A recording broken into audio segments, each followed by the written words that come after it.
Thank you for the kind intro, Alex. I think there was a little bit of paraphrasing in the quote, but something along those lines. Verbatim. That was verbatim. Thank you all for coming out tonight as well. I'm very excited to be here. This is an honor to present to you all, especially for coming out in this inclement weather. I do have to apologize for these baseball cards. I think if you look at these, it doesn't look anything like me. I do promise you it is. They might not be collectible now because somebody could easily say that's not me. I do have a beard now. Never really liked beards, but one started to grow on me.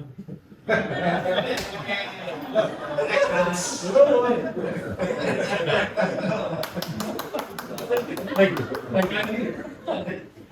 My son actually taught me that joke. He has a deck of dad joke cards. Quite fun. Anyway, we'll get serious now. This was an inspirational quote of mine. It was actually put above my desk as a postdoc when I was at MIT. And I think it speaks a lot. It's motivational. Sometimes you feel like trash. I felt like trash. Science is so difficult. You really have to have a lot of grit in science because honestly, at least for me, 90% of the time experiments fail. You have to keep going. So you can really get down on yourself. 99. 99. Well, Samir's not counting. You're 100% success. So, just because you're trash doesn't mean you can't do great things. It's called garbage can, not garbage canoe. And so, there's me holding that. This is a photo that Samir took. But again, this is like an antique from back when I was a postdoc. So anyway, as you can see from the title, we have this theme of garbage and cancer. And so why is that? I want to talk a bit just about what is cancer from an environmental perspective. I think we all know that cancer is a disease of genes and DNA, right? There's mutations that cause cancer. It's probably the first thing you think of when you think of cancer. So here's a ChatGPT generated image of a DNA breaking from a mutation, something like that. So what is a carcinogen exactly? Well, Bruce Ames defined kind of a definition of at least some carcinogens back in the 70s. A lot of you may have heard about the Ames test. That's because of our friend Bruce. And essentially, you don't really have to worry about the details over there, but he would put chemicals into bacteria and see if it rescued kind of metabolic deficiencies. If it mutated a lot, it would tend to rescue because they'd get a rare bacteria would get a mutation that rescues that enzyme and they can grow. And so he kind of classified a bunch of chemicals as carcinogens, as mutagenic carcinogens. They actually are causing mutations in our DNA. So that paper, you can see in the title, is carcinogens as mutagens. And of course, we know in our environment, we're exposed to many mutagenic carcinogens, right? Cigarette smoke, tobacco smoke is one of the biggest ones, one of the most strongly linked to cancer risk, yet we still enjoy ourselves and smoke. But if we could get rid of smoking, we could almost eliminate most lung cancers. Yet another pleasurable thing, basking in the sun is also very strongly linked to melanoma, right? So UVB light mutates your DNA, and that can give rise to melanoma. Of course, we still go to the beach, but these are well-known mutagens. Maybe less well-known is N-nitroso compounds in meats are actually mutagenic. They can form adducts on your DNA. Oh shit! I meant to take that one. What is it? Who knows? Oh,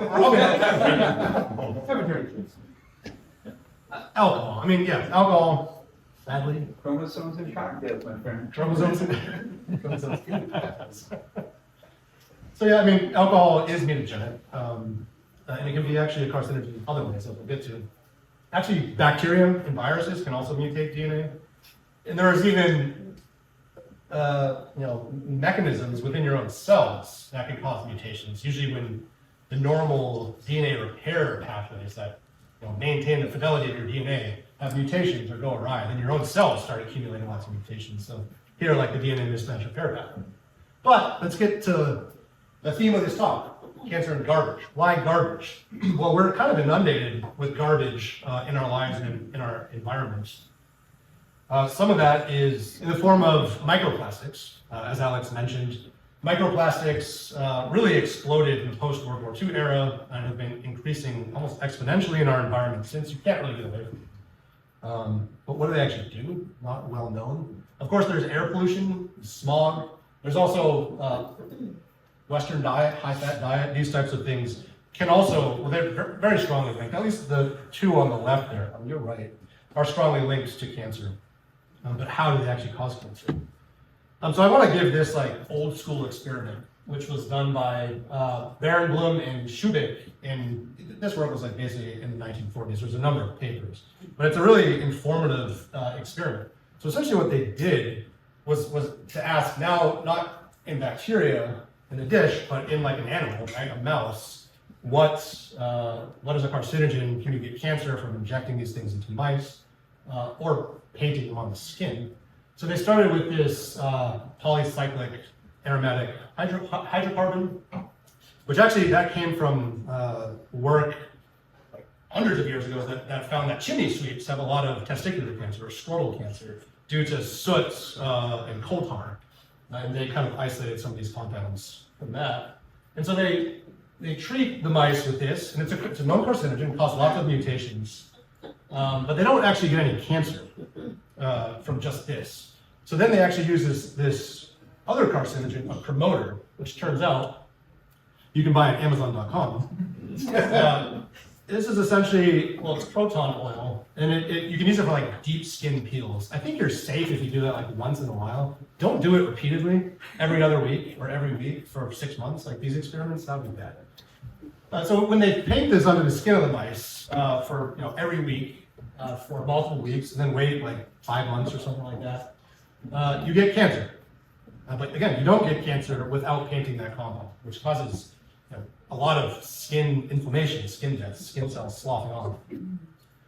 If you wait a while after giving the initiating carcinogen, and then you paint it, you still get cancer. So it's like the mutations are there, they stayed there. Quite interesting, I'm ahead of myself here. Quite interestingly is when you give that regimen of proton oil from Amazon.com and paint it onto your skin. It wasn't actually, there was no Amazon.com back then, just to be clear. When you paint that on the skin of the mice, you get that inflammation, but then if you treat with the carcinogen after, you don't get cancer.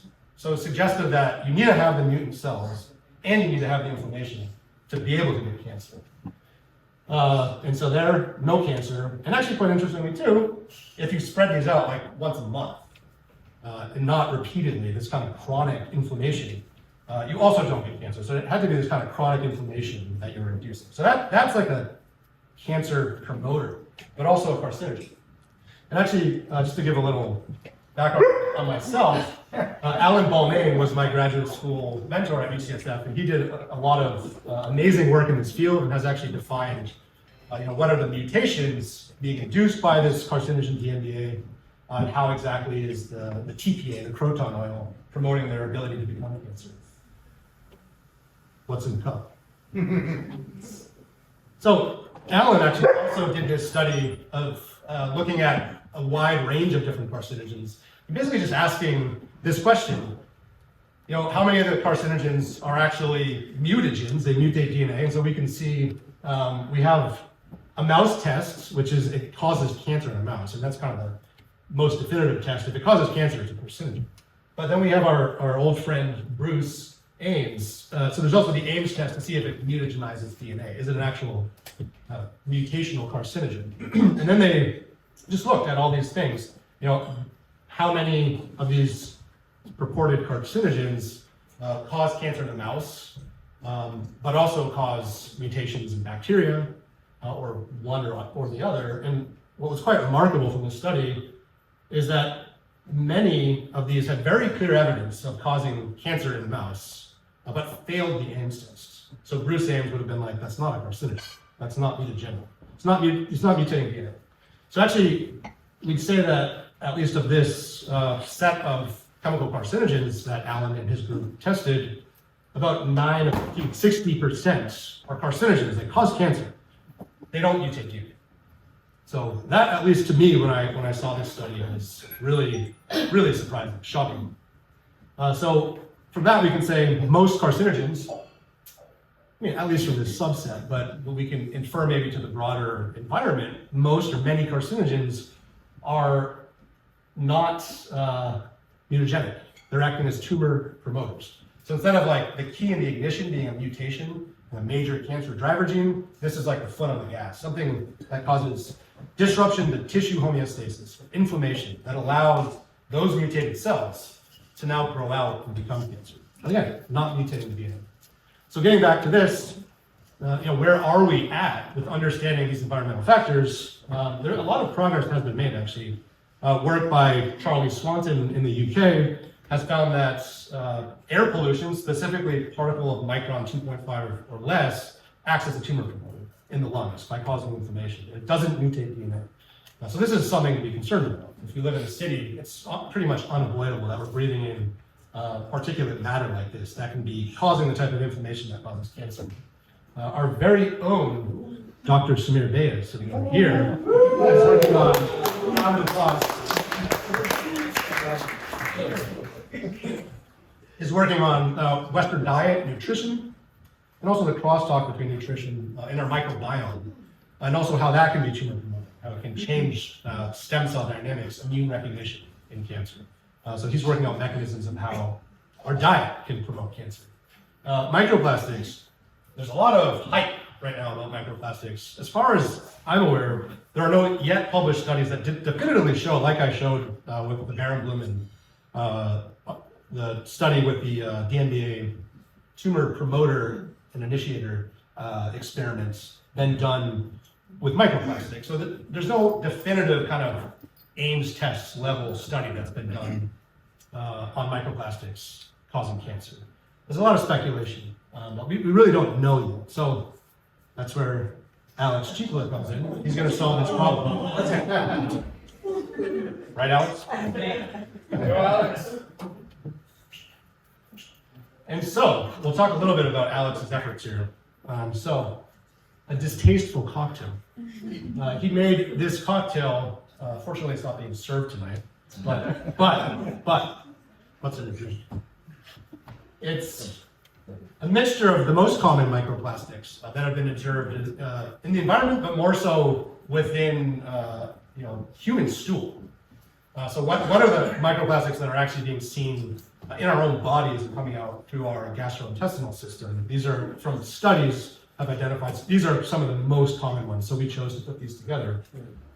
And so he has this kind of mad scientist experiment here, where he mixed them all together. You have to use some tricks to get them to become miscible with water, like adding a low amount of detergents, mixing it for 1 day, 3 days, 3 weeks. Alex can tell you more. Yeah. I'm Eventually, usually sad, not mad when I'm doing it. and then we dialyze, so you kind of remove all the detergents and such like that, so you have a pure solution. And essentially, you end up with microplastics in the drinking water, which is ideal because otherwise, prior studies, they go in and they orally gavage, which is orally inject microplastics daily, every day, which from my perspective is causing massive stress, also a known promoter of cancer, and an injury in the esophagus potentially. So this way we can give it in the drinking water, and they can take it ad libitum. So what has he found so far? This is very preliminary data. He found that if you treat these mice with a carcinogen, a mutagenic carcinogen, again, a Bruce Ames bona fide mutagenic carcinogen, which is AOM, is oxymethane, and then you continuously give the mice microplastics ad libitum in their water for like 5 months, 6 months, very long experiment. What do we find? He's found in these preliminary studies, and again, these are early, these need to be validated, that there are actually more tumors forming in the microplastics group. These are the ones that they're in red here. And we actually had a pathologist, a mouse pathologist, there's not many of those, but one who's kind of an expert in mouse tumor histology, look at them under the microscope and say, okay, that looks kind of aggressive, that looks relatively benign, that looks like a cancer. And so he graded them, and you can see, especially at this grade 3 level, that there were a lot more in the microplastic fed mice. This is showing an example here too. There's also a trend towards larger tumors in the microplastics fed mice, which again is kind of consistent with this idea of it acting as a tumor promoter. Also quite interestingly, Alex did this experiment where he did not give the mice the mutagenic Bruce Ames carcinogen, just gave them the microplastics water. And there we didn't expect actually to get tumors because we didn't predict actually that microplastics would be mutagenic. We still have to do these tests. And what we found was actually quite astonishing. First, just looking grossly, this is looking at under like a dissecting microscope. Alex noted that there's a lot of these large tumors. We thought there were tumors. But actually, upon histological examination, again, slicing those, putting them onto a microscope slide, looking under the microscope, you find that they're not tumors. These are actually lymphoid patches. So what's that? That's basically a bunch of immune cells, a lot of B cells, a lot of T cells. It's normal in the gut, but it's not normally that big. So there's a lot of these really enlarged gulls, gut-associated lymphoid tissues in the microplastics group, as you can see here, and none that were very visible in the ones that only got water. So one, it seems like it could be acting as a tumor-promoting carcinogen, and two, it looks like it's causing some sort of immune system disruption. So Alex is going to solve all these problems. Get me my interview on CNN. So, why do we study all these things? I think usually I present this slide first, but I had to be funny. This is not funny, but it's very important. Why do we study this? Why is it important to study colon cancer and other cancers?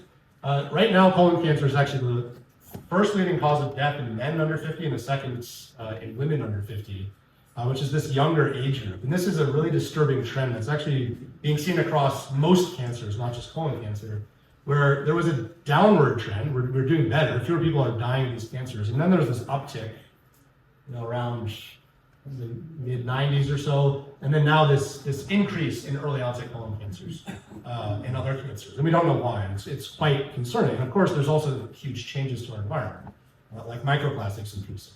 Not saying this is the reason, but we don't yet know what underlies this. And this is just an example of some well-known people who died far too young of colon cancer.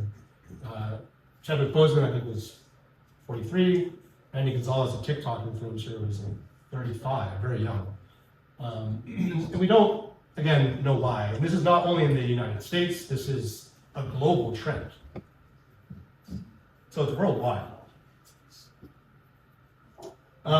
We can speculate, again, we talked about carcinogens. Some of these are well-known mutagens, but there's also things like obesity, high-fat diet, alcohol, well, that's a bit of both. Microbiome, there's these other factors, stress, microplastics, which could also act as tumor promoters, and maybe be contributing, right? As a society, are we just more stressed than we ever used to be? As a society, are we more exposed to microplastics? Yeah, absolutely. So it's very important, I think, to study these things and how they might promote cancers. And so to give a little overview of colon cancer, the genetics of it, because again, remember, this is a disease that is starting with mutations. There still needs to be that carcinogen that causes mutations or something endogenous that causes mutations to kickstart the disease. This is really a process of iterative mutation and natural selection. It's actually, if you think about Darwinian's evolution of the species, this is essentially happening in miniature. In tissues like the colon, when you have the beginnings and then the formation of cancer. And so you start with small polyps that can get larger, ultimately become invasive, and then break through the normal tissue lining and start moving to other organs, which is what's so deadly.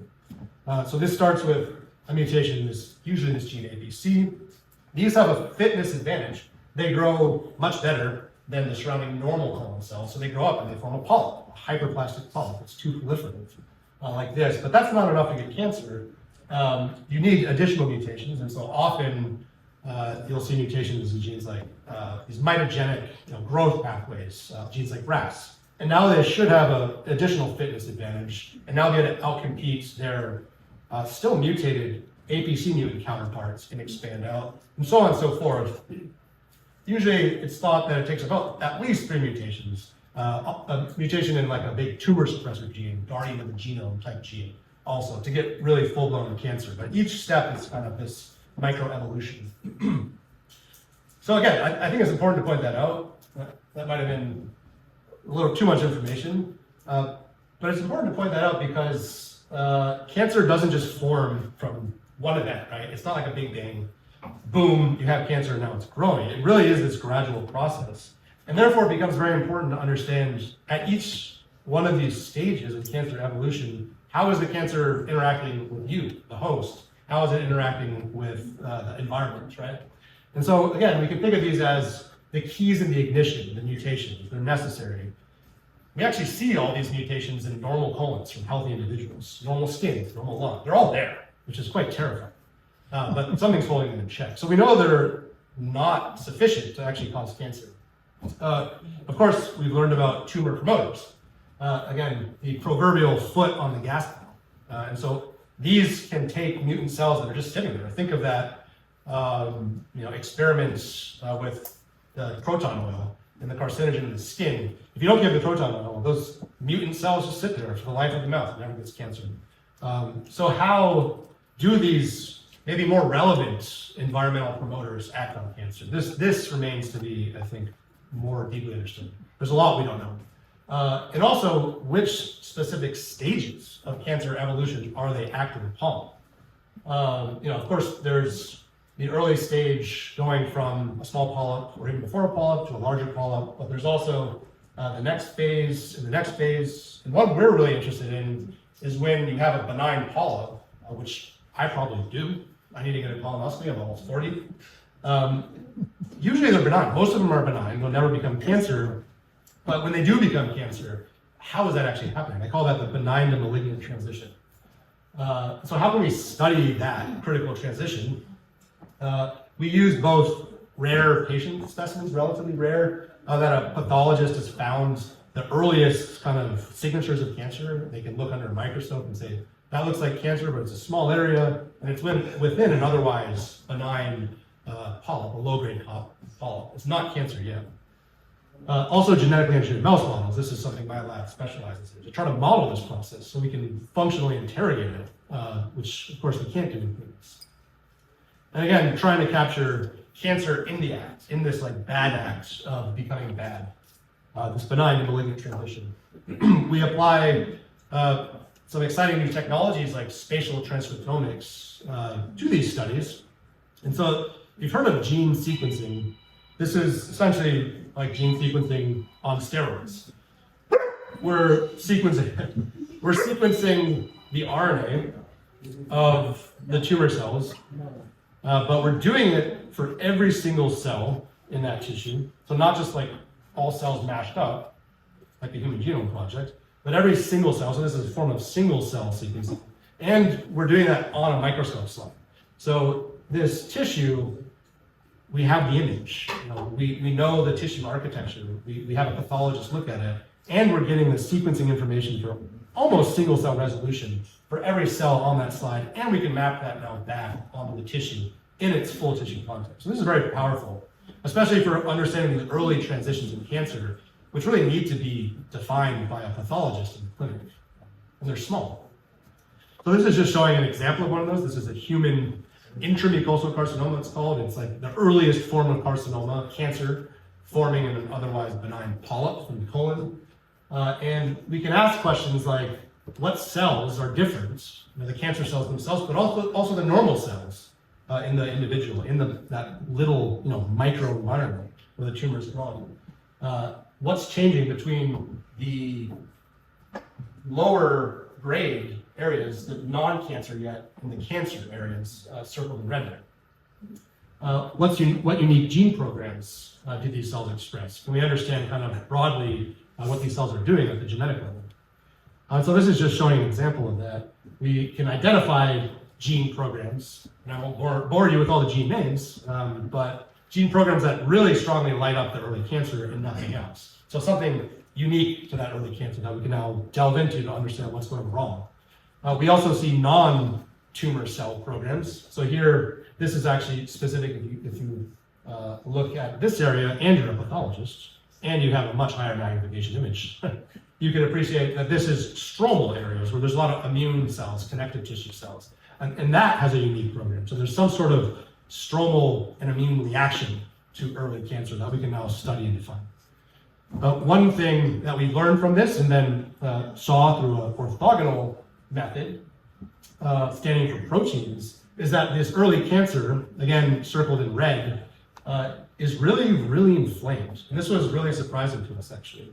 Because this isn't any type of inflammation, this is what we would normally think of as good inflammation.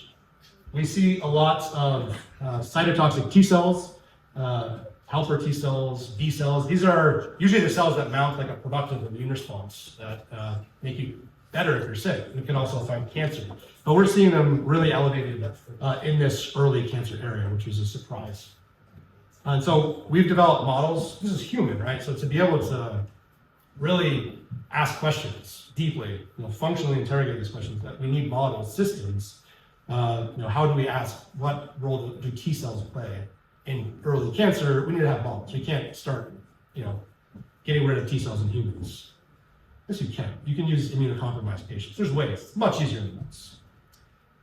So we've developed these models of stepwise cancer progression as it happens in human colon cancer. And this is work by Leonie Chin in my lab, and started by students of mine at MIT. And so we can first induce these benign polyps, these early adenomas in the colon. But then we can engineer within those additional mutations we know can cause cancer progression, or at least they're associated with cancer progression. And also track those cells with a fluorescent reporter that lights up if those cells have the next mutations. We can track them and see what's going on. So we can basically deconstruct this process of cancer stepwise progression. So we have precise control of the sequence of mutations. It seems obvious. It's quite challenging to actually do. One of those instances where it kept failing, and I was like, just because you're trash doesn't mean you can't do great things. And so that inspirational quote helped me through. So indeed, this model does work, and we are able to capture these earliest transitions to cancer. So here, again, it was what pathologists from the clinic had circled in red looks like cancer, but it's growing within an otherwise benign polyp. So low grade, not cancer. And there's no invasion yet. This cancer-looking area has not invaded our colon. So again, it's not cancer yet. So we have a model. And to skip a lot of data, because I obviously don't have time, I don't want to bore you, what we're finding from this is quite intriguing. And that's that T cells, and the inflammation that they can bring in early cancer, we found it's protective, actually, at early stages of tumor development. This is very well known. So you get fewer polyps if you have active T cells. If you get rid of T cells, you get more polyps. But paradoxically, and to our surprise, we're finding that T cells are acting as tumor promoters. Again, these non-mutagenic carcinogens. So think maybe not the T cells, but one step higher. What are factors in the environment that can make T cells angry and induce a T cell response? These could be acting as tumor promoters that maybe protect you from getting polyps, but God forbid you have a polyp already that has mutations in early, malignant precursors that can become cancer. They may actually be acting as a foot in the gas pedal to allow those to grow out and ultimately form cancer. In later stages, I think it's well known that T cells are protective in cancer. It's not black and white. It's not T cells good or bad. And of course, there's also many flavors of T cells, so it gets complicated. But T cells can cure cancer, right? There's immunotherapy that can reinvigorate T cells in various cancers. Works really well in those cancers that have the most mutations, where T cells can recognize foreign antigens on the tumor cells, like melanoma and tobacco smoke associated lung cancer. They're hugely beneficial. They can cure you. So again, it's not that T cells are bad, it's just that they can play complex roles. Essentially what we are hypothesizing here is that any kind of disruption to tissue homeostasis is enabling a changing of the landscape of selection, of this Darwinian evolution between your normal cells, maybe the benign cells of a polyp, and the cells that have like the next set of mutations that can lead them to become cancer that are held in check. As you start changing these dynamics, you can shift things in favor of those cells which will become cancer. That's the hypothesis. And again, I think many factors in our environment can do this, can act as those two different levers, as we discussed before, and potentially microplastics. We did kind of the classic, Alex did the classic tumor initiation progression model, but we're interested in also doing it in these more sophisticated models of stepwise progression. And so just to summarize all this, why did I talk about this? You know, might be wondering. Why bother? I mean, it's interesting. It really is basic biological research. It's interesting, but it can also impact, I think, many important things that are relevant to patients. So understanding these, really we focus on these non-genetic mechanisms, right, of cancer. Non-genetic mechanism, non-mutational that can drive cancer. Better understanding this can help us better understand what in our environment is really causing increases in cancer risk. What can we avoid, or how can we mitigate those at a government or a whole world level, like microplastics? And also understanding this biology can lead to strategies for cancer prevention, right? If you have new biomarkers for early detection, understanding the mechanisms too, you might now understand angles in which you can treat these cancers, new vulnerabilities. So I think there's a lot of future directions that arise from this. So with that, I'm done. I